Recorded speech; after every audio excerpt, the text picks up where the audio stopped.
salam sejahtera saya ucapkan kepada penyedia projek Taman Air saya serta rakan-rakan yang saya kasihi sekalian. Saya akan membentangkan FP saya yang bertajuk Analisis Semantik Leksika dalam buku Lekamayan Asal Iban, karya Jimmy Donald. Tujuan kajian ini dijalankan untuk menganalisis semantik leksikal yang terdapat dalam buku Lekamayan Asal Iban. Bagi mencapai matlamat kajian ini, terdapat dua objektif kajian, iaitu menganalisis kekerapan penggunaan semantik leksikal yang digunakan dalam buku Lekamayan serta mengkaji hubungan leksikal perkataan dalam semantik leksikal yang digunakan dalam buku Lekamayan Asal Iban. Bagi metodologi kajian pula yang menggunakan reka bentuk penyelidikan gabungan, iaitu kualitatif, deskriptif dan kuantitatif. Kaedah kuantitatif digunakan untuk menganalisis kekerapan penggunaan unsur semantik leksikal dalam buku Lekamayan Asal Iban. Sementara itu, kaedah deskriptif kualitatif bertujuan untuk menghasilkan data dalam bentuk tulisan tanpa membuat perbandingan atau mencari hubungan antara pemboleh ubah menurut Bogdan dan Taylor dalam milion 2010. Bagi instrumen kajian pula, pengkaji telah menggunakan kaedah analisis dokumen, iaitu teks, terhadap data korpus daripada buku Lekamayan Asal Iban itu sendiri. Menurut Jasmine 2012, analisis dokumen merupakan instrumen penting dalam mengumpul data yang relevan dengan isu kajian. Pengkaji telah memilih kesemua 10 pantun dan 5 entelah sebagai sampel untuk dianalisis. Dapat kita lihat dalam jadual ini terdapat senarai pantun dan entelah tersebut. Dan entelah maksud teka-teki. Bagi prosedur pengumpulan data yang bermula dengan penggunaan buku Lekamayan yang diperoleh daripada Petari sebagai sumber utama. Penyelidikan awal dalam internet turut dilakukan untuk mendapatkan maklumat tambahan. Buku dibaca sebanyak 3 kali. Pertama, untuk mengenal pasti jenis Lekamayan. Kedua, untuk memilih teks yang sesuai. Dan ketiga, untuk memahami konteks penyampaian data. Seterusnya, pemilihan dan dokumentasi data melibatkan pemilihan bahagian terpilih daripada buku dan dimasukkan ke dalam dokumen Word untuk dianalisis. Pengkaji membaca secara menyeluruh, menandakan perkataan atau frasa berkaitan dan mengaplikasikannya mengikut kategori leksikal. Rujukan luar seperti kamus digunakan dalam mendapatkan makna asas yang kemudian dibandingkan dengan makna dalam konteks buku. Analisis semantik dilakukan untuk mengenal pasti hubungan seperti sinonim, antonim, hiponim dan juga meronim.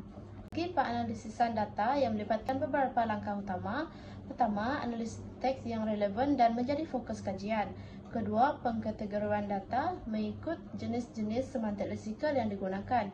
Ketiga, transkripsi data dan terjemahan teks dilakukan. Sekali, analisis dijalankan menggunakan dua pendekatan, iaitu kaedah kuantitatif dan kaedah kualitatif deskriptif. Saya akan balik kepada dapatan kajian. Yang pertama, sinonim orang dan manusia sebanyak 47.61% merupakan kumpulan paling dominan. Kedua-duanya bermaksud manusia, namun orang digunakan dalam gaya biasa, manakala manusia lebih formal atau mendalam. Ini menunjukkan keanekaragaman bahasa lisan masyarakat Iban dalam menyampaikan maksud mengikut konteks.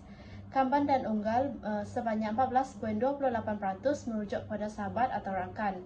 Kaban digunakan secara umum, manakala unggal memberi makna yang lebih mesra, mungkin dalam konteks hubungan yang lebih rapat. Dek dan wan sebanyak 19.14% ialah kata ganti diri bermaksud awak atau kamu. Pilihannya bergantung kepada kedudukan sosial, hubungan dan perasaan hormat antar penutur. Seterusnya, ngajar dan merangsang sebanyak 9.52% merupakan sinonim berkaitan motivasi.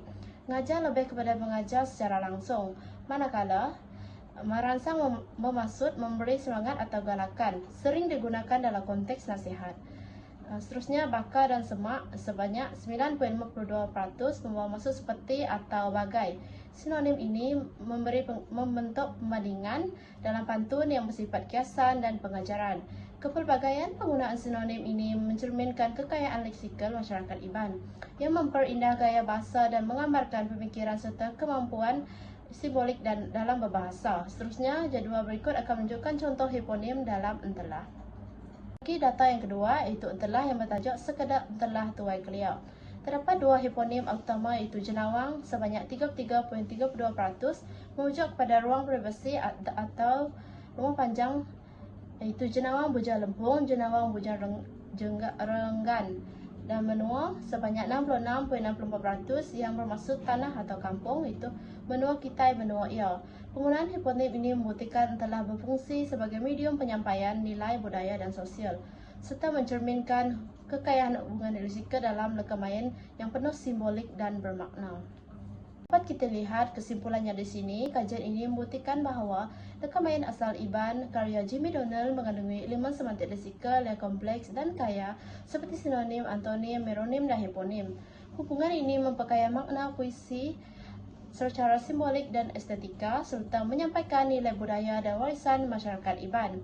Kajian ini juga menegaskan peranan lekamayan dalam memelihara identiti Iban dan mencadangkan potensi penggunaan analisis semantik lesikal dalam pendidikan serta kajian puisi etnik lain di Malaysia pada masa akan datang. Sekian, terima kasih daripada saya, Marina Ara.